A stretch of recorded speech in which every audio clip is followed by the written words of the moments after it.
Today we're in Wisconsin. I just landed a few hours ago, and we're teaching the Turkish Get Up, and I'm going to teach you how to do Turkish Get Up.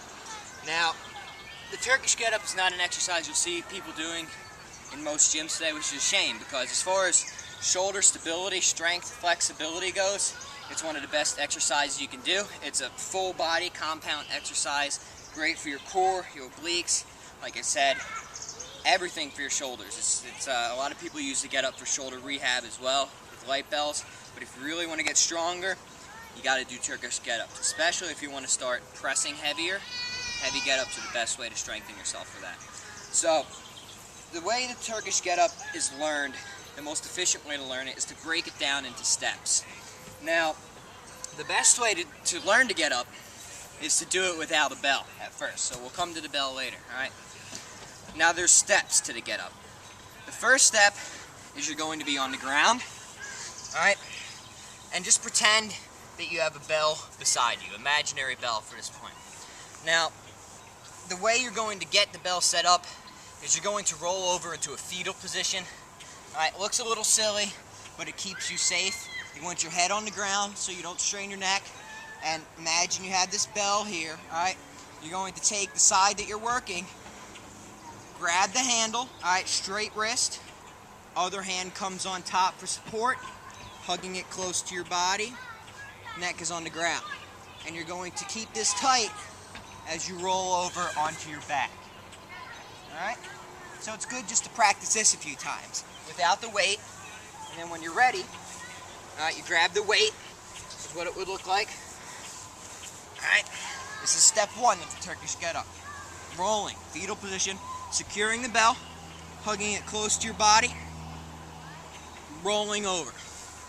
Now here the bell is resting on my forearm, straight wrist. Alright?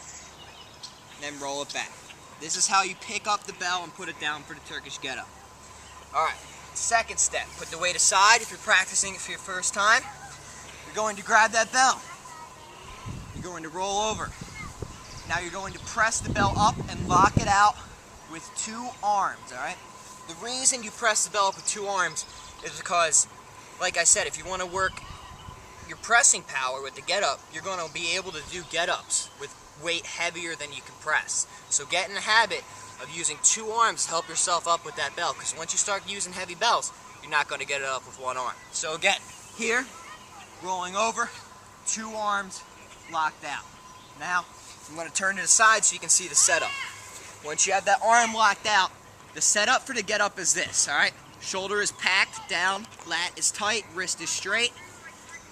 Same leg is planted, heel as close to your butt as possible, and it's extended at about a 45, the angle of your leg, alright? So here, alright, opposite leg and arm extend at a 45 in the other direction, no more than a 45-degree angle from your body, and they are parallel. Opposite arm and leg are parallel. Again, right leg or working side leg is planted, opposite arm and leg are parallel on the ground. Alright, shoulders packed. First step is known as the punch and crunch. You are going to get yourself up onto the forearm of the side that is not holding the bell. And you're going to do this by contracting your core, using the heel of your planted foot to push, and using the elbow of your planted arm to pull. Alright? So it looks like this. Rolling, pushing, pulling diagonally to this position, looking up at the bell. Alright, I am on my forearm.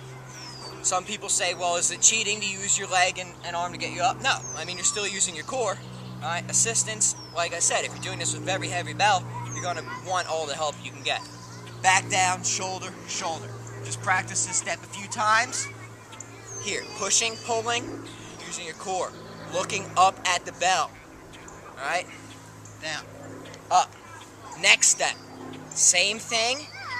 Using your heel, your core, pushing yourself to your hand, extended hand, alright? Here. So one more time, from your elbow to your hand. Now, like I said, it's good to break this down into steps, so just go back all the way down and go right back through those steps again. Push yourself up to the elbow, come to the hand. Alright? Practice a few times without weight, then try it with weight. Next step, all right, this is where it starts getting a little trickier, is the high bridge, all right? You're using your heel, all right, this is why the heel's planted close to the butt. You're squeezing your glutes, and you're shooting your hips up as high as possible. Notice my arms are in alignment, all right? So if I'm holding weight, it's more the structure of my body that is supporting the weight as opposed to me just muscling it up. So here, my glutes are tight, my core is braced, I'm looking up at the bell. One more time. Pushing from the heel, squeezing my glutes, up. Next part, this is the sweep. This is the tricky part. People get confused here. This straight leg is literally going to lift up, come under my butt, and the knee is in line with my planted hand. I'm still looking up at the bell. All right, one more time, sweep. Leg comes under my hips, knee planted in line with my hand. Alright, last couple of steps here. This next step, known as the, I like to call it, and other RKCs like to call it the windshield wiper. If you notice my leg right here, tapping my foot, this is going to rotate with my hips as I lift my arm up to come into a lunge position. Dip the hips, rotate into a lunge. Now I'm looking forward. At this position, you are no longer looking up at the bell. So from all the steps since the ground, you were looking up the bell. Now you're looking forward. Now let's go back down to that. I'll show you one more time. Hand and leg move at the same time. So hips, swivel, leg, swivels, and hand gets planted simultaneously. Alright? Try this move a few times. I call it the windshield wiper because it's literally like this leg right here is a windshield wiper, right? It's sweeping like this as your hand comes up into a lunge position. Here. One more time. In alignment, looking up at the bell. Swivel. Looking forward. Now to finish your get up, simple as pie, right? Standing straight up, looking forward. Now what comes up must go back down. Everything in reverse. Come back down to your lunge. Notice my foot is planted. I'm on the ball of my foot. My foot is not flexed. Well, I guess it's dorsiflexed. No plantar flexion. All right, on the ball of your foot. Now, windshield wiper. Back down. Now I'm looking back up at the bell again. All right. High bridge. Come down to your butt. Come down to your forearm. Shoulder. Shoulder. Pull the bell in. Roll to your side. That's your Turkish get up. Now I really recommend that you practice that a few times without weight before you pick up weight. Alright, so a good way to actually do that is to take a shoe or a book and try and balance it on your fist as you go through the movement. Alright, that'll really help you get your alignment down. But when you're ready, alright, you're going to preferably start with a light kettlebell. Alright, I'm using 24 here. Set up, hand under the belt, other hand on top, rolling, pressing up, locking out, shoulder is packed, opposite arm and leg extend, punch and crunch, to the hand, high bridge,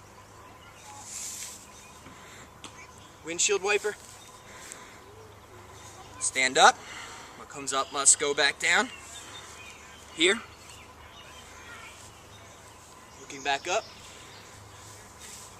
high bridge, boom, forearm, shoulder, shoulder, pull it down, roll to your side. Take your time with the get up, alright? Don't just crash down, especially on the lunge position. Nice and slow, don't bang your knee. Same thing when you're coming down onto your shoulders, alright? One shoulder at a time, under control, alright? That's the Turkish get up. Good luck.